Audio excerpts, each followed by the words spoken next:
Jesus says, "Come follow me." It is not only Jesus who says it. Krishna says it too. Buddha says it too. All the old religions of the world are based on that statement. But that statement is a psychological exploitation of man.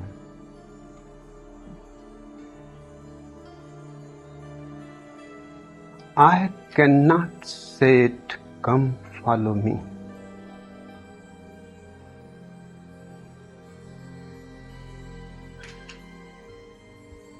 First, those who have said it have crippled humanity, have made humanity helpless. They certainly fulfilled a certain need.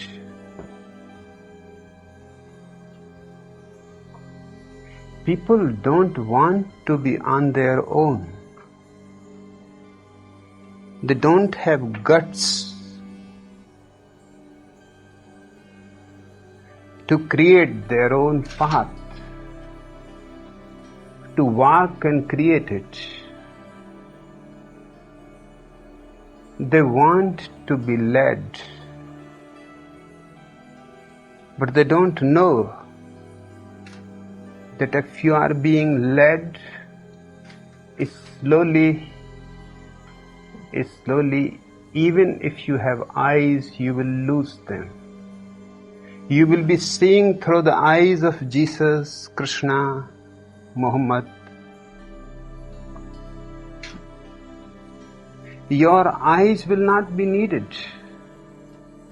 In fact, your eyes will cause a disturbance. The leader wants you to surrender your eyes and see through his eyes, your legs, and walk through his legs. Do not believe in yourself, but believe in him.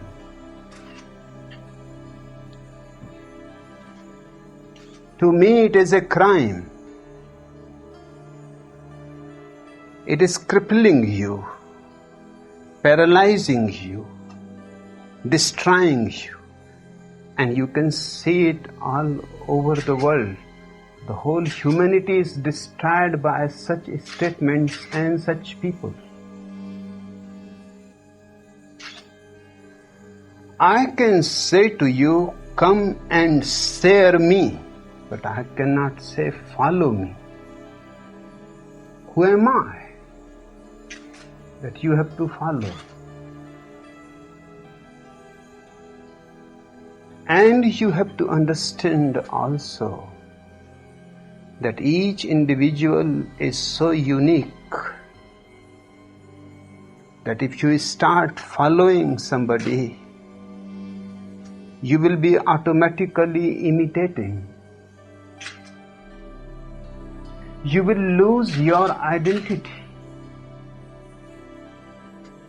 You will start becoming phony, a hypocrite. You will not be yourself but somebody else. You will become split. You will have a mask. Christian, Hindu, Mohammedan, Buddhist. That will be just the mask that you and the person you have been following have created. It is not your authentic face. You are going against yourself and you will be in suffering. And the whole humanity is in suffering. It sounds very strange to say that such statements are criminal because they come from nice people like Jesus, Buddha, Confucius.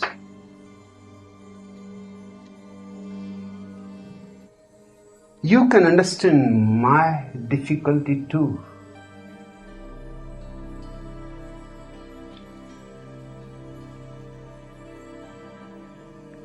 I have to say it the way it is.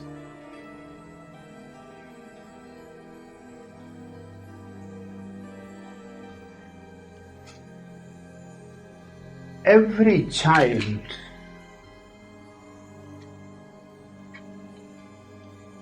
is trying to imitate his parents, his neighbors, his school friends, his teachers, and they are all trying and enforcing it.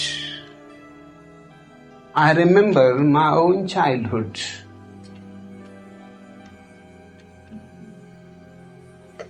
It was just an accident that I was born in a Jaina family. That is a very ancient religion in India. Perhaps the ancient most religion in the world.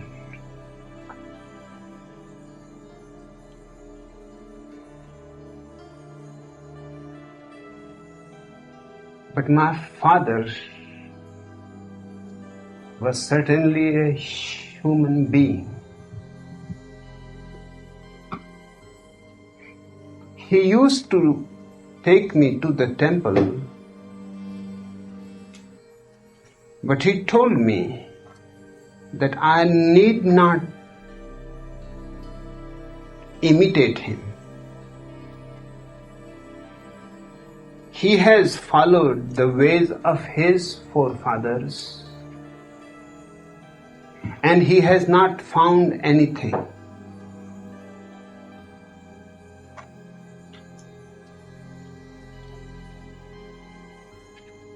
He said to me, I cannot enforce you to follow my ways.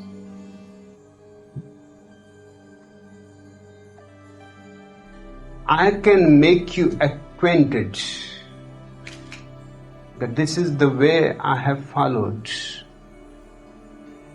These are the gods I have been bowing down. These are the prayers I have been doing. But nothing has happened to me. I will not insist that you do it.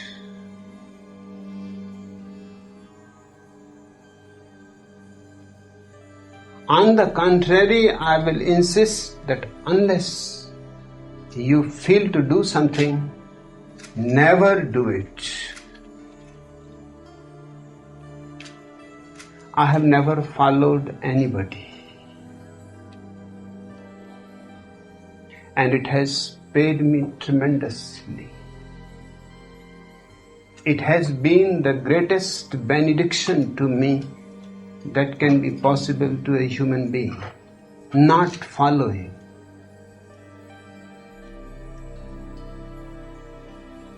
I have tried to remain just myself.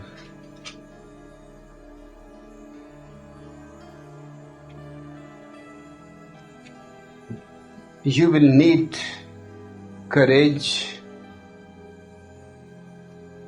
You will need intelligence. You will need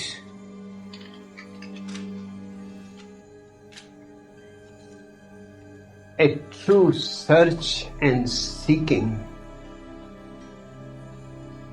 Then only you can risk. Otherwise, there are people all around you. They are all salesmen. Now Jesus is just a salesman saying, "Come, follow me." Because those who will follow me will find God, will find heaven and all the pleasures therein. And those who will not follow me will fall into dark hell for eternity.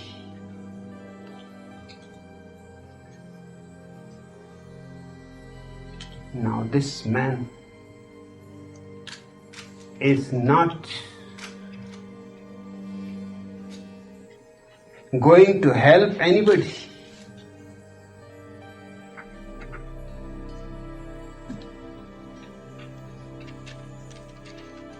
He is exploiting your need for guidelines, your need to find a path, basically your need to have a certain meaning in your life. And he is promising that I am ready to give it to you. All that you have to do is to believe in me unquestionably, without any doubt. All that is needed on your part is absolute faith.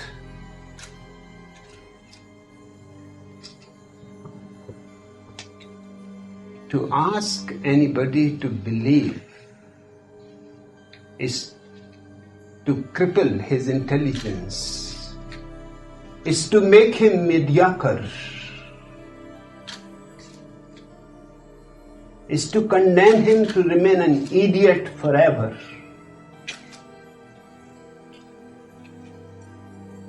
A Christian cannot ask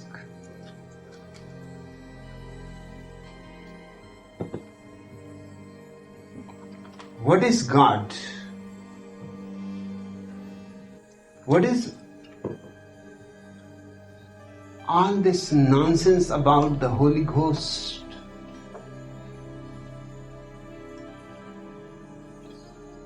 And he does not seem to be much holy either. He is a rapist. He rapes Virgin Mary.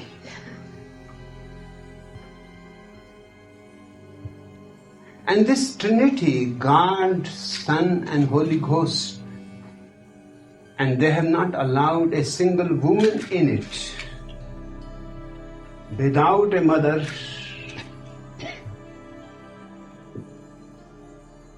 the Son is born.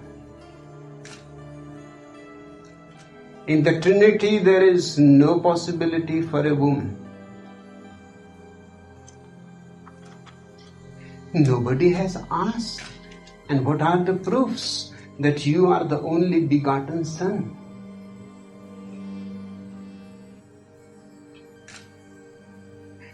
But you are not supposed to ask.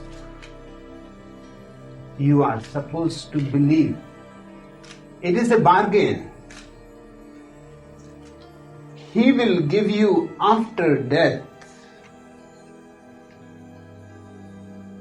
all the pleasures of life,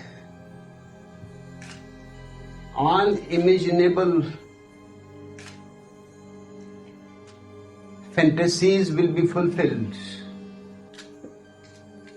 And you will be surprised what kind of fantasies these religious people have been telling to fulfill. Muhammad says in his paradise, and remember, the English word paradise comes from the Arabic firdaus. It is basically Muhammadan. In his paradise, There are rivers of wine.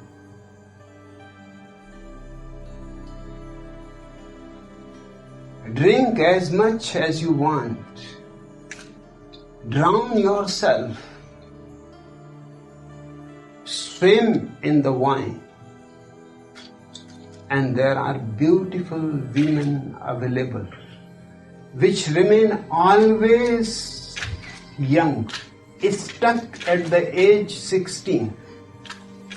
They are still 16. Whenever you will go, they will be 16. They don't grow.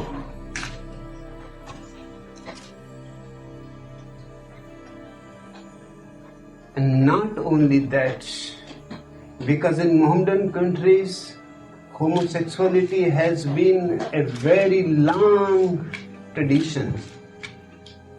Muhammad promises young, beautiful boys also for the great saints.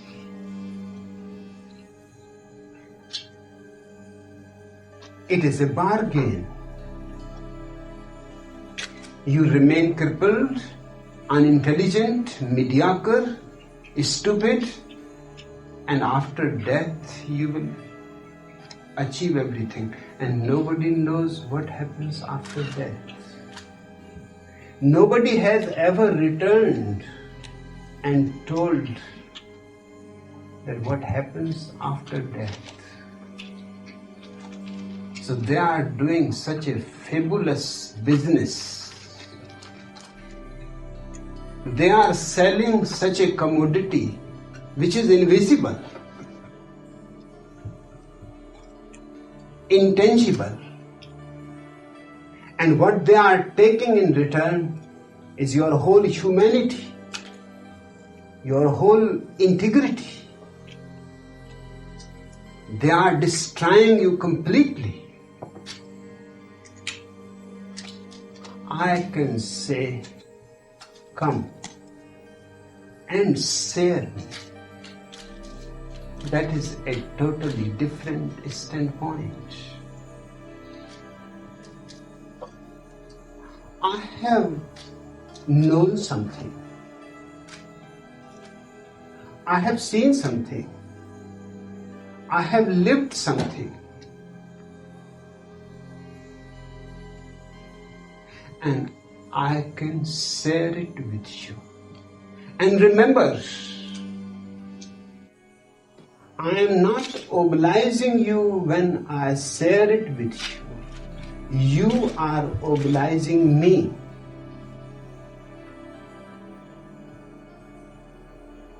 Because when a cloud is heavy with rainwater, the earth is obliging it to receive the water. I say to you, I am heavy with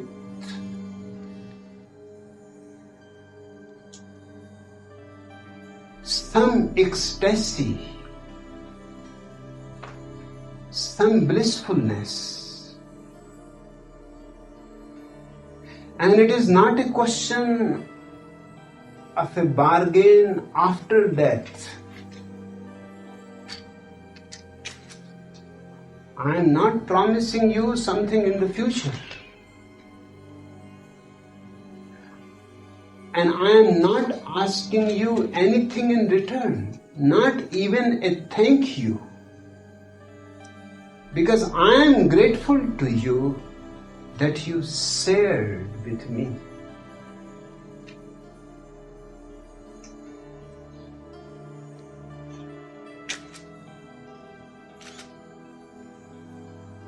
My religion is a religion of sharing, not of following. It is a religion of love.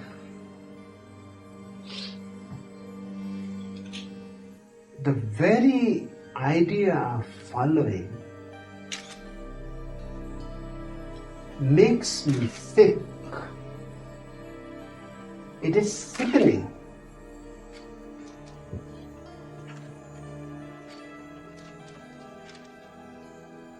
You have to be yourself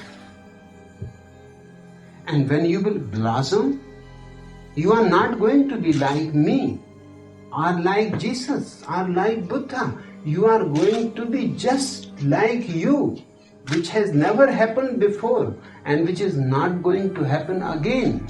It is only possible with you.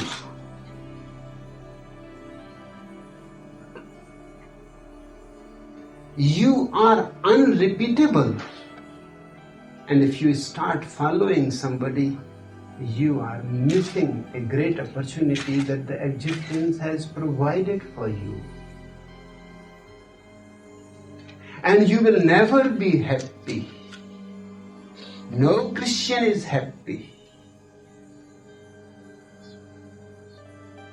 No Hindu is happy. No Buddhist is happy. They cannot be. How can you be happy? Just think in this way. If the rose flower tries to become a lotus, the lotus tries to become a rose, both will be in tremendous suffering, because neither the rose can become the lotus, nor the lotus can become the rose. At the most, they can pretend. And pretensions are not fulfilling. The rose flower can only be a rose flower.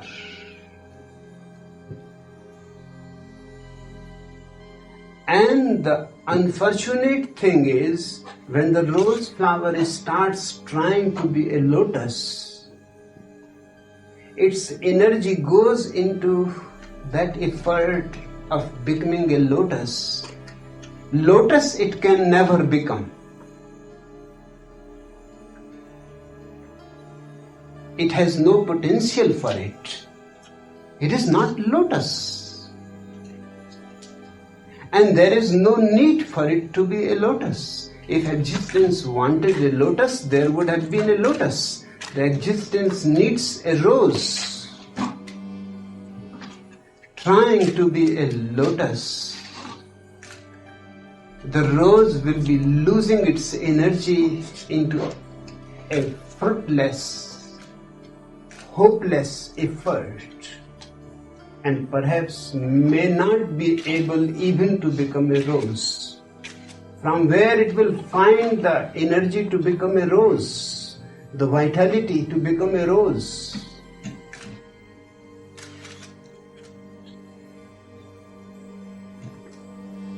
It is one of the most important psychological phenomenon to understand that each individual is unique.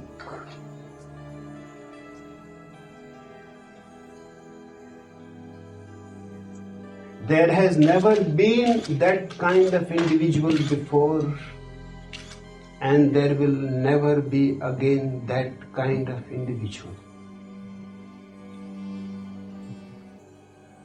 If you follow somebody, you are betraying existence,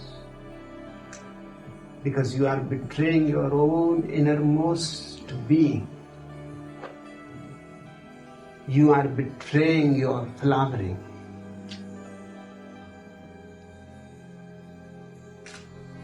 And why so easily people become followers? Why the whole world is following somebody or other? And if sometimes one becomes fed up with Christianity, he becomes Hindu. The Hindu becomes fed up with Hinduism, he becomes a Buddhist. But the following continues. The whole pattern remains the same. The book changes, the leader changes, but the following, the follower, and the whole process remains the same. the same destructive, suicidal process.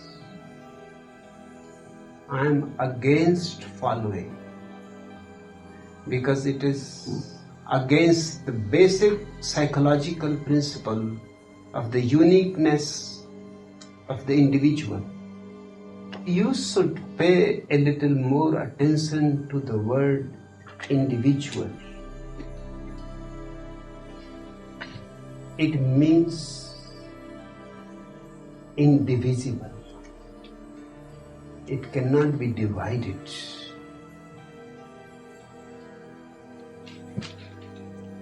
The moment you follow, you are dividing. You are something, you are trying to become something else. You are somewhere, you are trying to reach somewhere else. Now you are creating a tension in your being. Hence the anguish all over the world.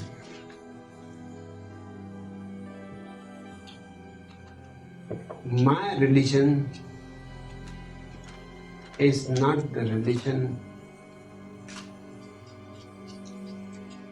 of following. I only can share with you whatever has happened to me. And I am not saying that the same will happen to you. I am simply saying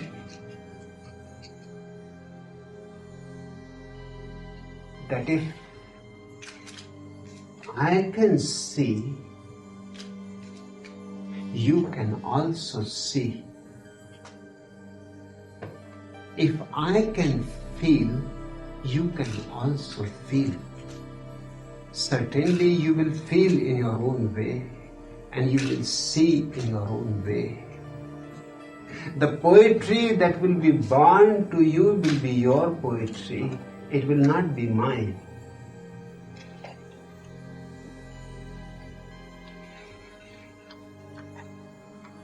So the people you see here around me are not my followers. I am nobody's leader. That silly word leader is perfectly okay in politics, but not in religion.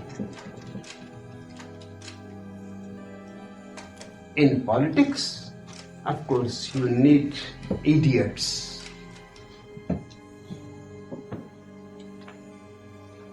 The greater idiot leads the smaller idiots.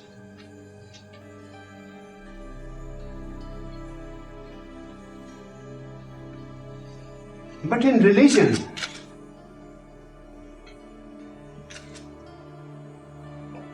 a flowering of intelligence is needed, not idiocy. So my work is basically of sharing.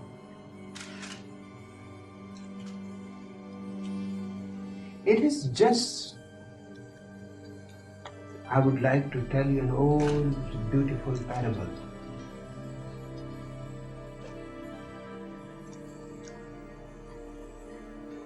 A lioness gives birth to a child.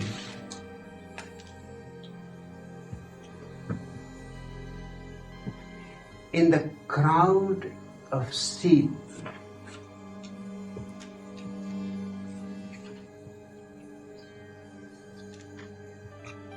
the child grows amongst the sheep and naturally believes that he is a sheep.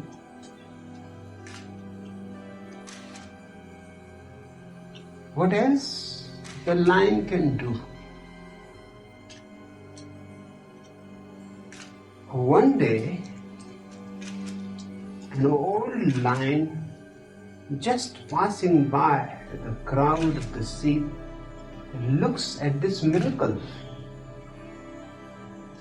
A young, beautiful lion just walking in the middle of the crowd of sheep. Neither the sheep are afraid of him, nor he is in any way behaving differently. The old lion becomes interested. He runs after the young lion. It is with great difficulty that he catches hold of him, because the young lion escapes, just like every other sheep escapes. But finally he catches hold of him, and the young lion starts crying and weeping like a sheep. And the old lion said, "Stop all this nonsense." He takes him to a nearby pond, drags him along his side to the pond, forces him to look into the water, and suddenly the young lion roars like a lion. The old lion has not done anything. He has just shown him his face, his real face, and he has recognized that he is a lion, he is not a sheep. And just that recognition is enough.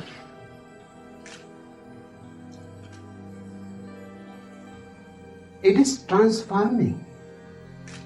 The old lion has not done anything at all. He has not told the young lion to follow me, to imitate me, and these are the commandments for you, and this is the character that you have to attain, and these are the principles, and these are the things you have not to do. He has not done anything of that sort. That's the function of the master. Just to bring you so close to his own experience.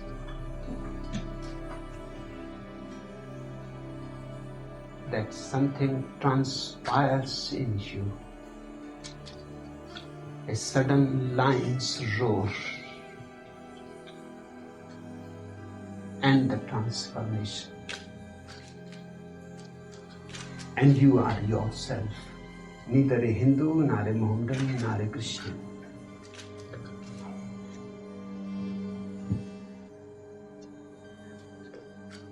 The world wants mob, crowd. It is afraid of the individuals. Because every authentic individual is bound to be a rebel. Because he will insist to be himself.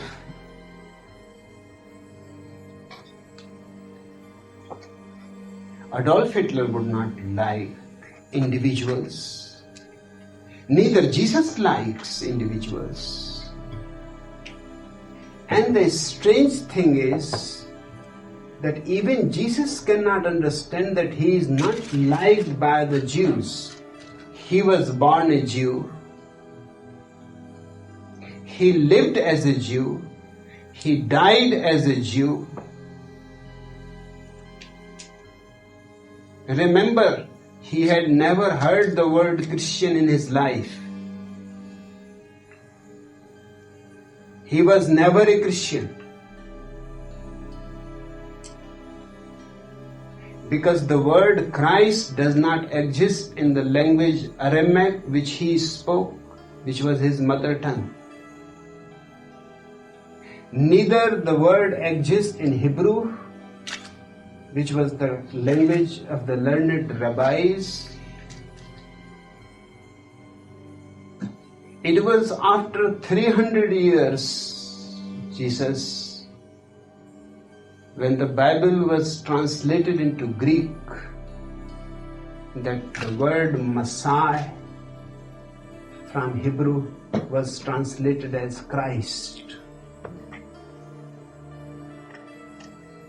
It was after 300 years that the word Christ became significant. And after Christ, of course, the followers became Christians. But Jesus was not a Christian.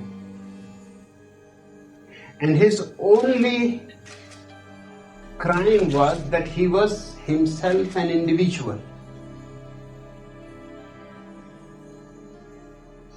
trying to live authentically his own way of life, not bothering much about the tradition.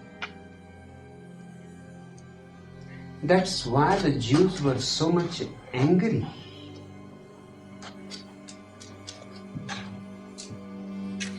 They would have loved him. They would have made him a great rabbi. But he tried his individual way, not the traditional way.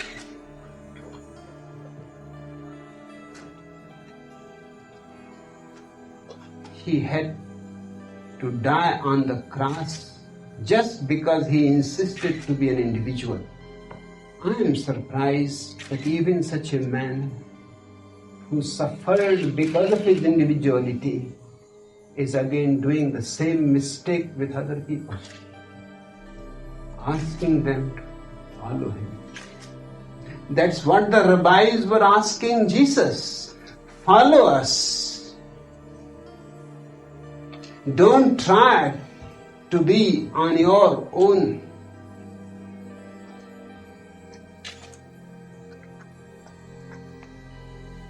They were saying, follow Abraham, follow Moses, follow Ezekiel.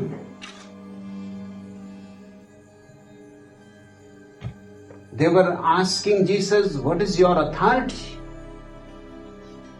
And Jesus says, I am my authority. This is how an individual should speak. I am my authority. And I am before Abraham was. Abraham was 3,000 years before Christ. And he says, I am before Abraham was. He is simply proclaiming that he does not belong to the tradition. That he is a flowering on his own accord. But even he could not see that he is doing the same mistake that the rabbis were doing. And of course, the popes have been repeating the same mistake. If Jesus could not see, then how can you hope that popes will be able to see? Who are just blind followers. And they are trying to convert the whole world into a Christian world. They are not satisfied that you have so many Christians. What have you attained?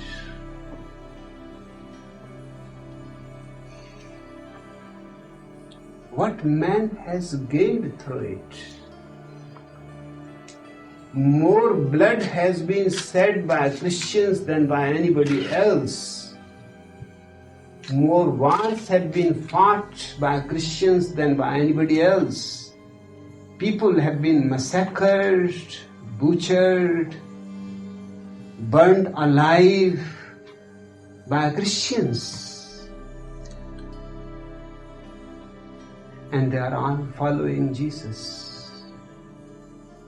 They are really following those Jews who had crucified Jesus.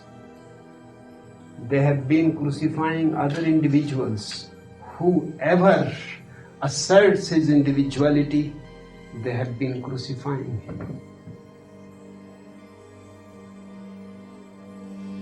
My way is not the way of following anybody. It is just thick to be a follower. It is just thick to be a leader.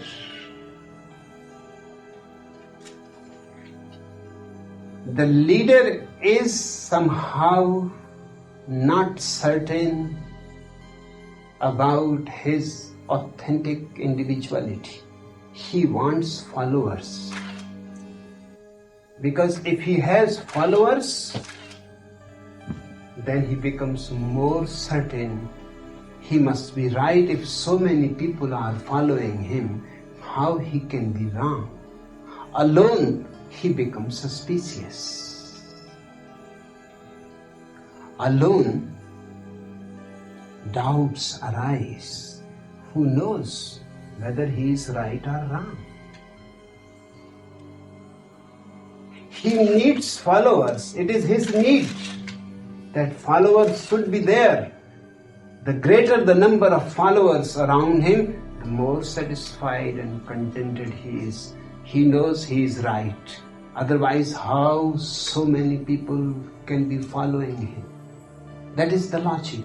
And why the followers are with him? Seeing his contented, authoritative statements, his determined effort,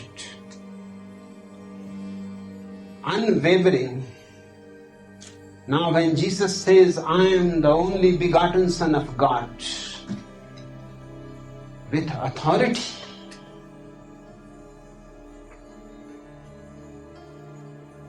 naturally, the poor people, who were the people who followed him, have you ever thought about it? The 12 apostles, who were these people? All uneducated.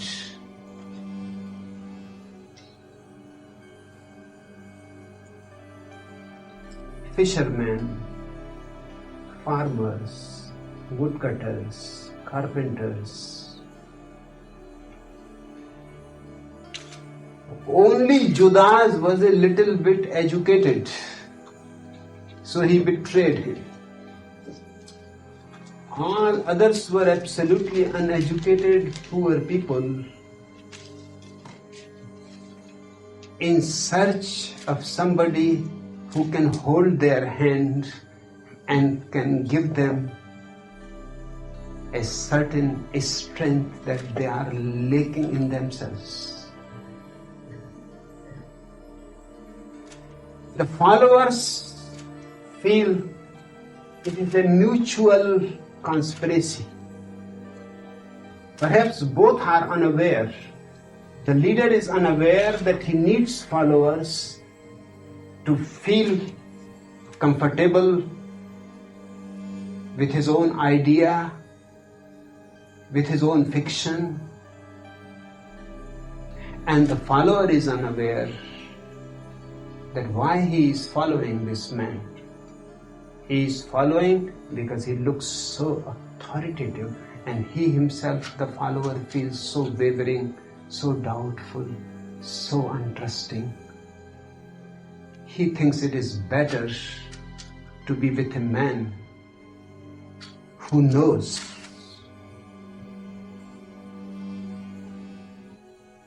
They both are supporting each other. I don't need any followers, because whatsoever I know, I know. And whatsoever I am. Even if the whole world is against me, it will not create a single doubt in me, not a single question in me. They have all disappeared. I am absolutely at ease with myself and with the existence. I don't need any followers. And I insist that knowingly or unknowingly you should not fall in the trap of being a follower, because then you will never be able to be authentically yourself, an individual flowering.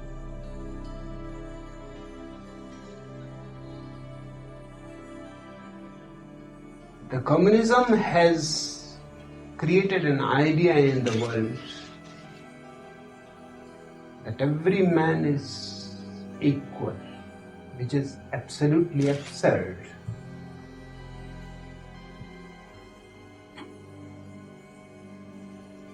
Every man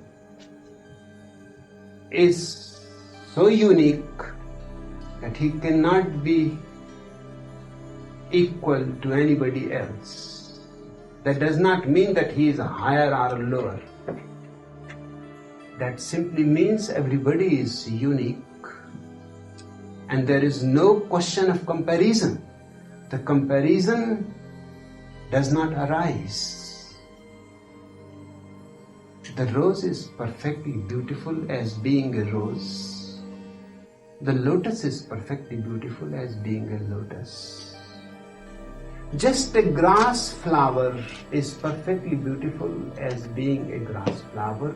If you remove man from the earth, the grass flower, the rose, the lotus will not have different values. They will be all equal. The winds will not behave differently with them. The sun will not shine differently on them. The clouds will not rain differently on them. It is man and his stupidity that brings the idea of comparison, of higher, of lower, and then the question that no, everybody is equal. Neither man is higher to anybody else, neither he is lower to anybody else, nor he is equal to anybody else. Remember, my third point is of utmost importance. Everybody is unique. And I respect this uniqueness. How can I say to you, come and follow me? Out of respect, I can only say, come and share with me. Share my abundance.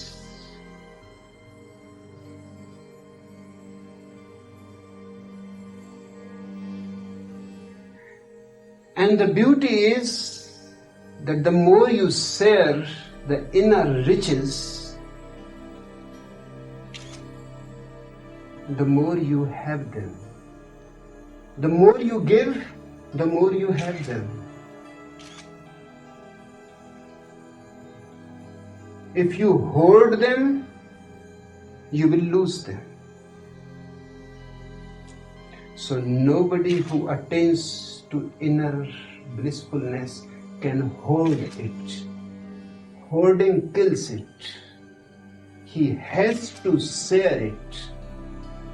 It is an absolute necessity to share it.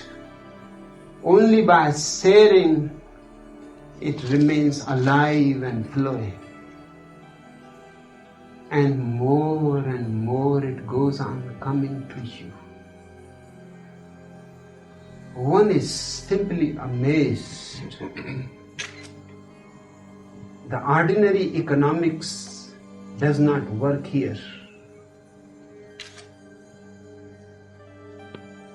If you have money and you give to people, of course you will have less money. That is ordinary economics.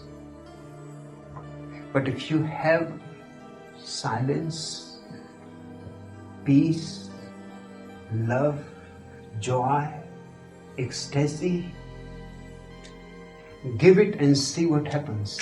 The more you give it, the more the existence goes on pouring it in you. So you are not obliged to me. I am obliged to you.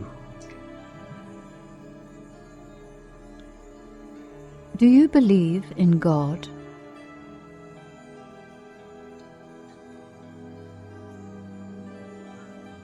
I do not believe in believing.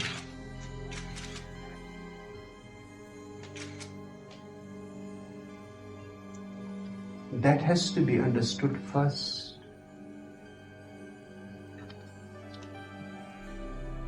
Nobody asks me, do you believe in the sun? Do you believe in the moon?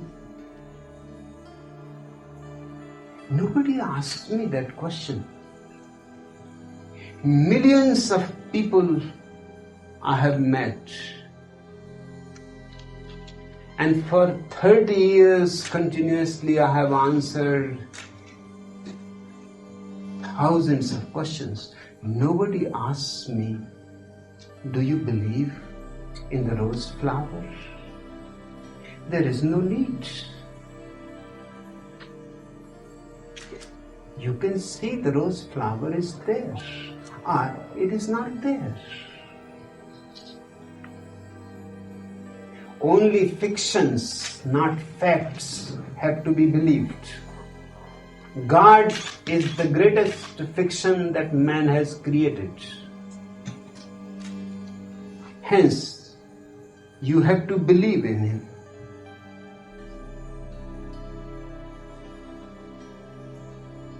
And why man has to create this fiction of God?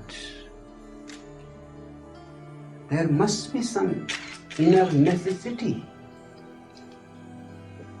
I don't have that necessity. So there is no question. But let me explain to you why people have believed in God.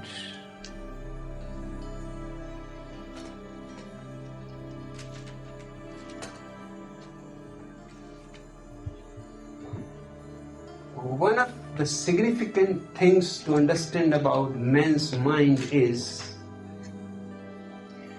that the mind is always seeking and searching some meaning in life. If there is no meaning, suddenly you feel, then what are you doing here? Then why go on living? Then why go on breathing? Then why tomorrow morning you have to get up again and go through the same routine? The tea, the breakfast, the same wife, same children, the same phony kiss to the wife, and the same office.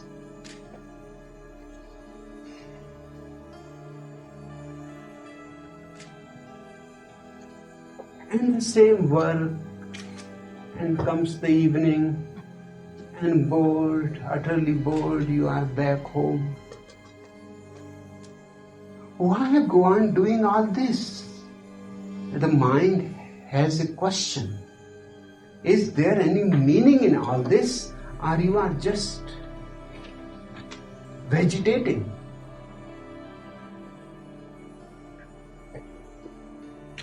So man has been searching for meaning. He created God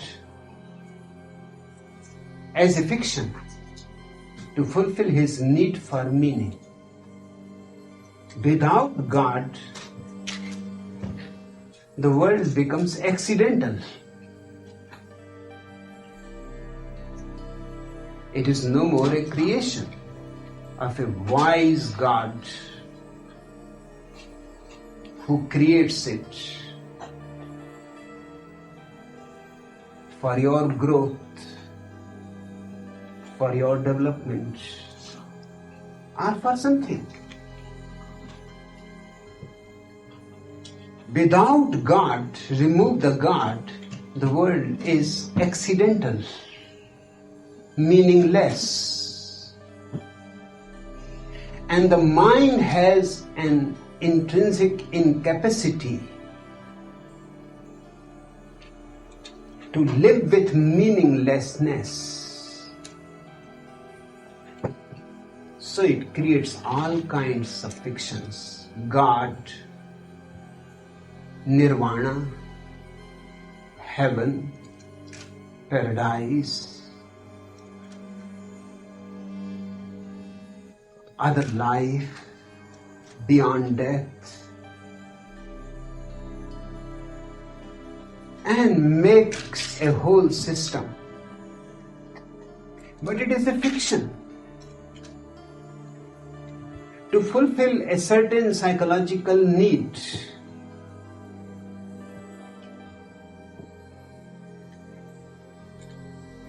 I cannot say there is God.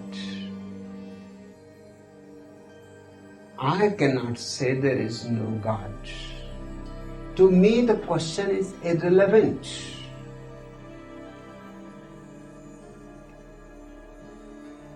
It is a fictitious phenomenon. My work is totally different. My work is to make your mind so mature that you can live with meaningless life and yet beautiful. What is the meaning of a rose or a cloud floating in the sky?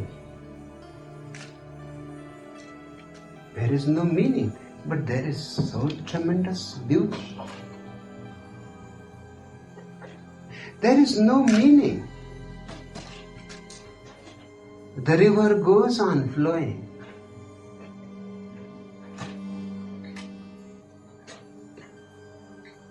But there is so much joy.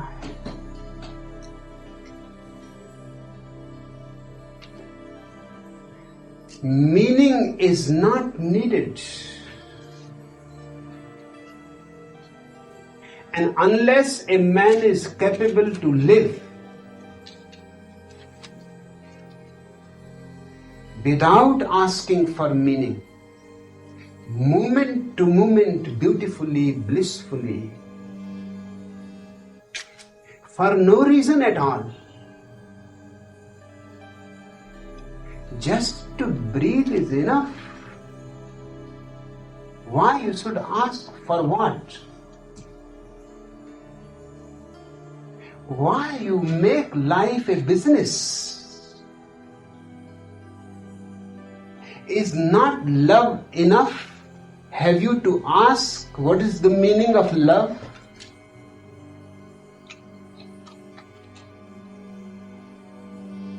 And if there is no meaning in love, then of course your life becomes loveless. You ask a wrong question. Love is in itself enough. It needs no other meaning to make it beautiful, a joy. The birds singing in the morning. What is the meaning? The whole existence to me is meaningless.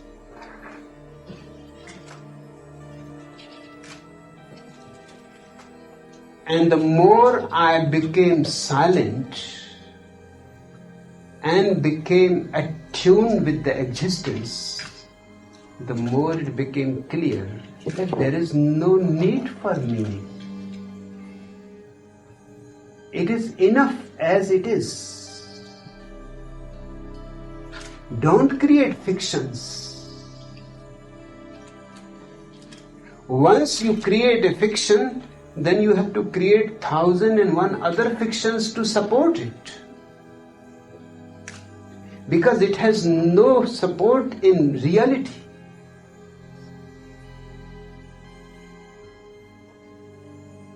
For example, there are religions which believe in God, and there are religions which do not believe in God. So God is not a necessity for religion. Buddhism does not believe in God. Jainism does not believe in God. So try to understand, because in the West it is one of a problem. You are aware only of 3 religions which are all rooted in Judaism, Christianity, Judaism and Mohammedanism. All 3 believe in God. So you are not aware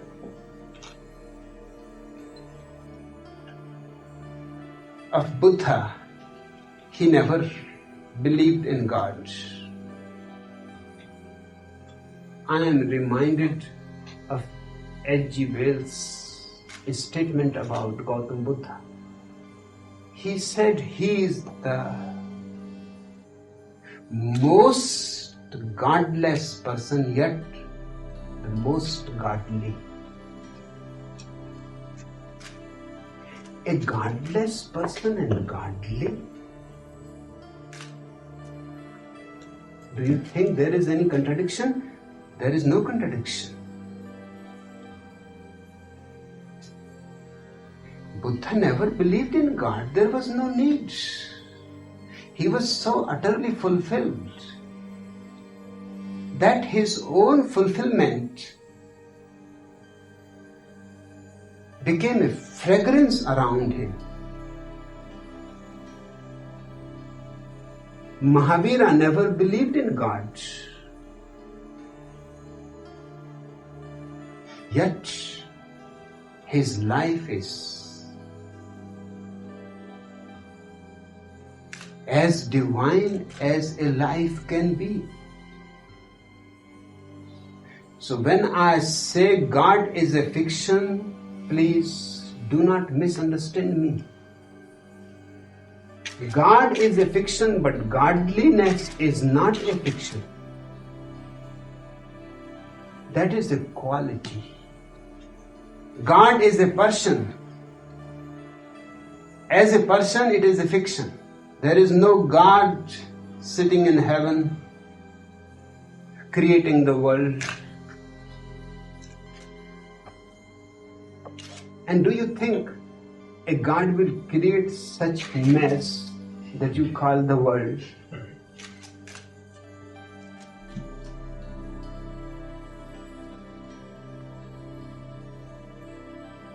Then what is left for the devil?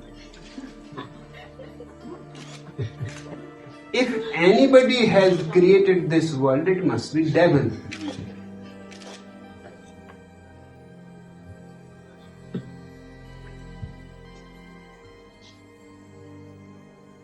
It cannot be God. But fictions and old fictions, repeated millions of times, start taking a reality of their own.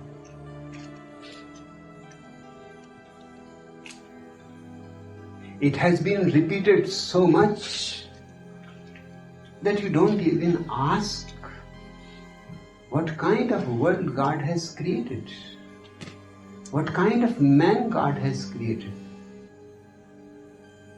This mad humanity.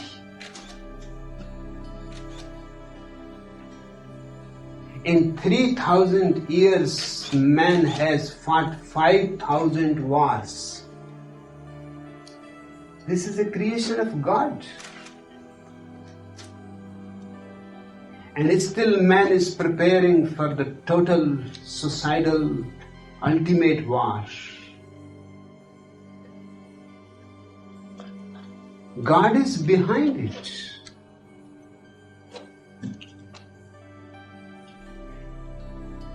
And what kind of foolish fictions can become realities once you start believing in them. God created the world. Christians think exactly 4,004 years before Jesus Christ. Of course, it must have been Monday morning, 1st January. I assume.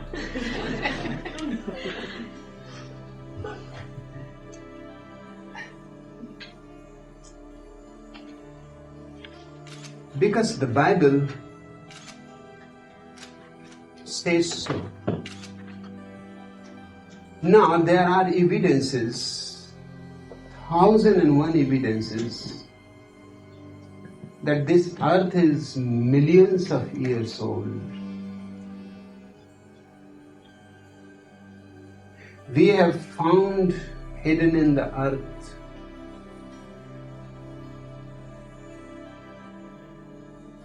animals, millions of years old, even man's fossilized bodies, thousands of years old.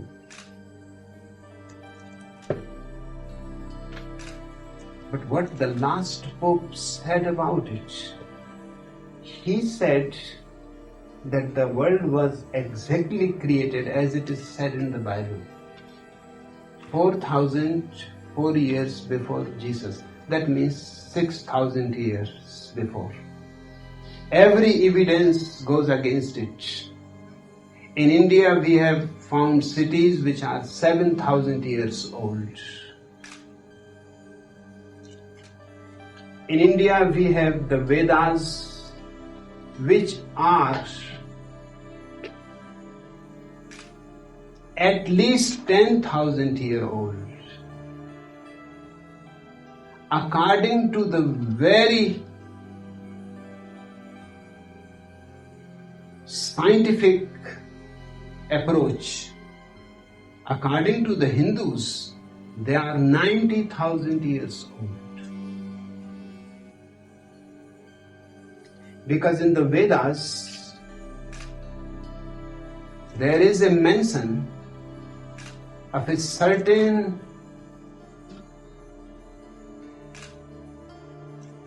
state of stars which happened 90,000 years before. Now, how that can be described in the Vedas if they are not 90,000 years old?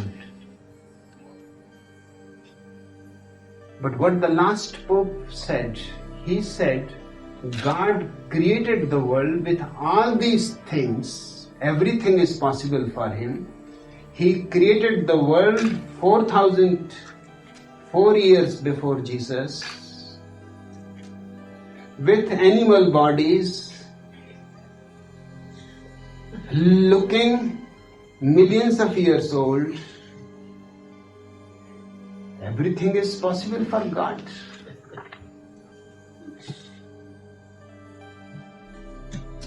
One fiction, then you have to support it by another fiction. And you can go to the point of absurdity. And why? Again and again man has asked this question. A simple, very simple argument has been behind it. You see a earthen pot. You know it cannot be created by itself. There must have been a potter. This has been the simple argument of all these religions, that even if a single earthen pot cannot be created by itself and needs a potter to create it, this vast universe needs a creator, and it has satisfied the simple human mind, but it cannot satisfy a sophisticated rational mind. If you say the universe needs a God to create it, then the question is bound to arise, who created God? And then you fall into a rigorous absurdum. Then God 1 is created by God 2, and God 2 is created by God 3, and God 3 by God 4, and then there can be no end. I don't want to be absurd like that. It is better to stop the first fiction. Otherwise, you are sowing the seeds for other fictions. I say existence itself is enough. It needs no creator. It is creativity itself.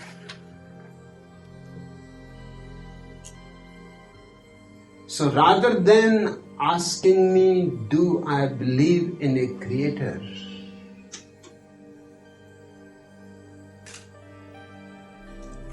You should ask me, what is my substitute for God the Creator? My substitute is the existential energy of creativity. And to me, to be creative is to be the most important religious quality. If you create a song, if you create music, if you create a garden, you are being religious. Going to the church is foolish. But creating a garden is tremendously religious. That's why here in my commune, work is called worship.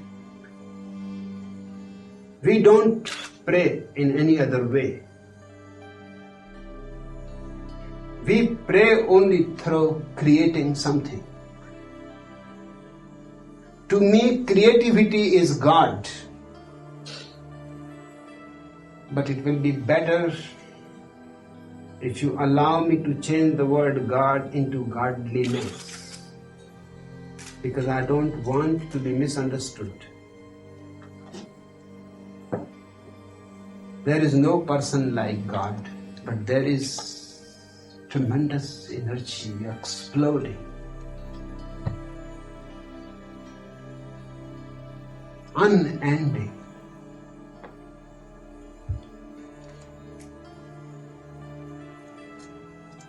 Expanding.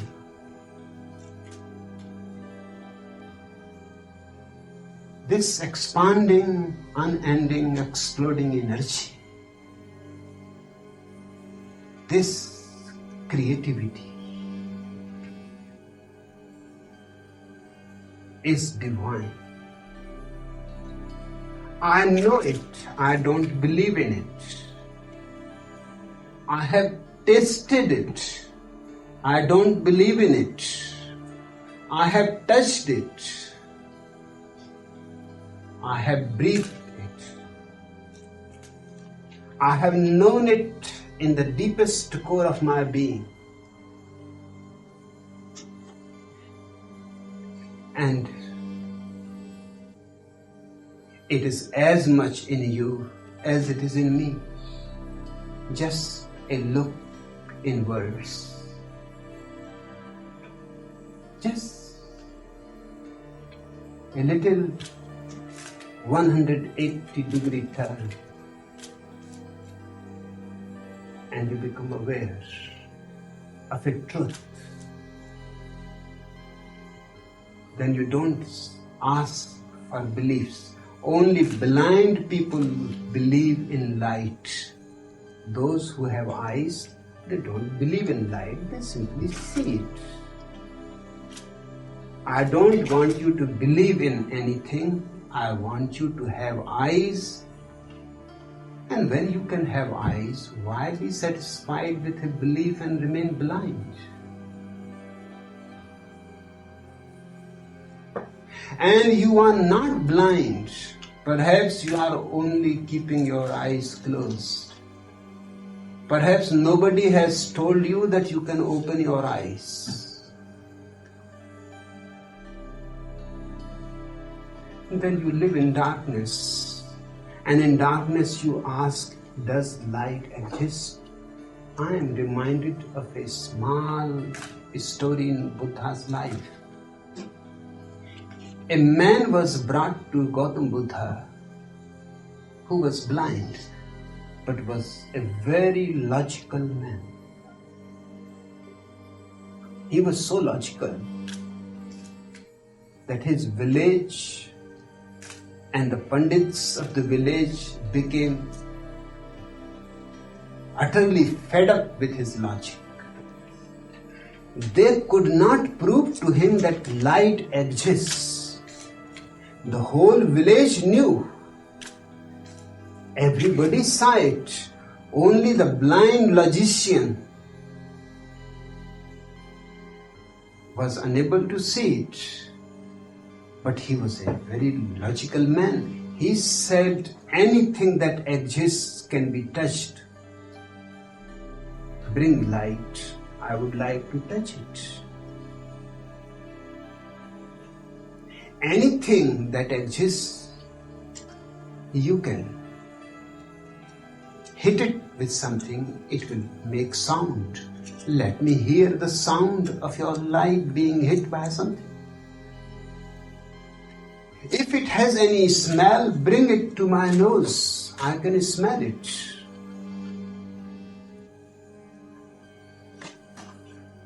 If it has any taste, I can taste it. These are the 4 possibilities with me. Now you cannot taste light, and you cannot create a sound out of it, and you cannot smell it, and you cannot touch it. And the blind logician would laugh and he will say, you just want to prove me blind, hence you have created this fiction of light. There is no light. You are all blind, just like me. You are befooling yourself. Buddha was passing by the side of the village, so the villagers thought it is good opportunity. Let us take this logician to Gautam Buddha. Perhaps he may be able to help. Buddha listened to the whole story and he said, the blind man is right and you are all wrong. Because what he needs is not argumentation. He needs medicine for his eyes to be cured. And you have brought to a wrong person. Take him to a physician. Buddha had his own personal physician who was provided by a great king Bimbisar to take care of Buddha's body. So Buddha said, you need not go far to find a great physician. I have one with me. You can show the blind man to him. And he left the physician in the village and he moved on. In 3 months, the blind man's eyes were opened. He was not really blind. Just a small disease, a small thin layer was covering his vision. It was removed. He came dancing he fell into Buddha's feet and he said, if they had not brought me to you, my whole life I would have argued against light. And they could not have been able to prove it.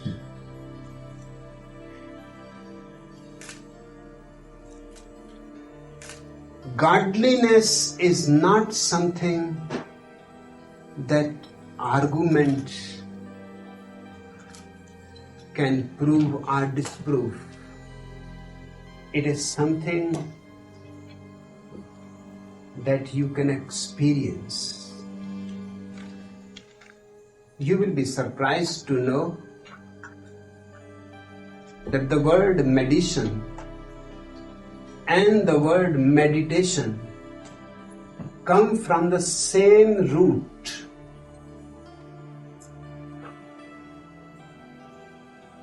Meditation cures the body, meditation cures your being.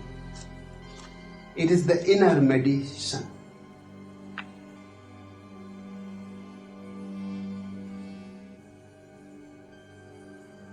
I have experienced godliness everywhere because nothing else exists. But there is no God. And if you want to experience godliness, just a little bit of meditation,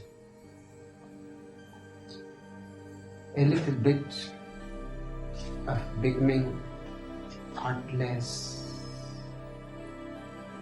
and remaining aware. When your awareness is there and thoughts start dropping like leaves in the fall, and when there is only awareness and there is not a single thought there, you will have the taste, the very taste on your tongue of what I am saying. And unless you have tasted, don't believe me. Don't believe anyone. Because belief can become a barrier. You may become satisfied with the belief and you may never try. Just I have heard that President Reagan wants 1 minute silence in every school, college and institutions.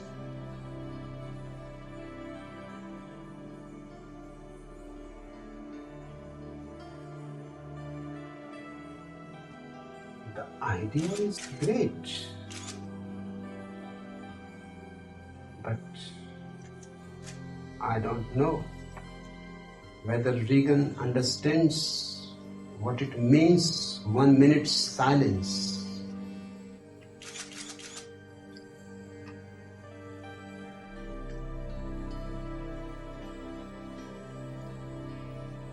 He must be meaning simply 1 minute keeping quiet, not speaking. Not speaking is not silence. You may not be speaking, you may not be uttering anything, but inside 1001 thoughts are running. There is a continuous flow of thoughts, day in, day out.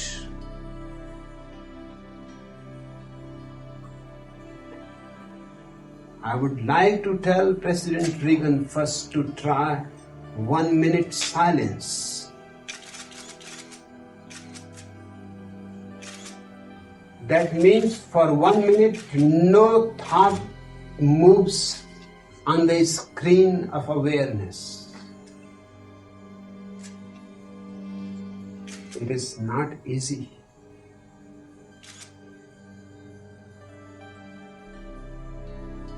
It is one of the most difficult things in the world. But it can happen if you continue to try.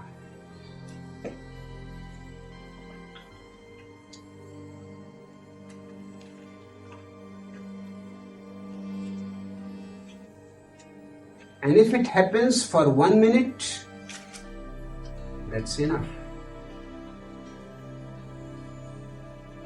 If for 1 minute you can be in a state where no thought moves, this has been my whole life's work, teaching people how to be silent. People have tried keeping the watch by their side, not even 20 seconds. 1 minute is too big. Not even 20 seconds they can remain without thought. One thought after another running. And even if for 20 seconds they can remain, the thought comes, 20 seconds. Finished. The thought has come. If you can be for 1 minute silent, you have learned the art. Then you can be 2 minutes silent because it is the same. The second minute is not different from the first. You can be 3 minutes silent. All the minutes are the same. Once you know the way, and the way is not something which can be told to you, you have just to sit with closed eyes and start watching your thoughts. In the beginning, there will be a great rush hour. But slowly you will find the street is less and less crowded. Less cars are passing. Less thoughts are passing. Less people are passing. Gaps are becoming bigger. If one continues patiently, in 3 months' time, he will be certainly able to attain 1 minute silence.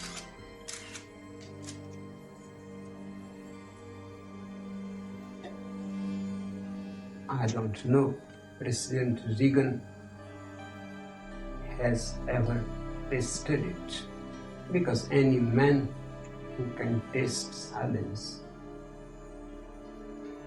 will not try to be a president of a country, cannot be in politics. It is not for meditators. It is for mediocres.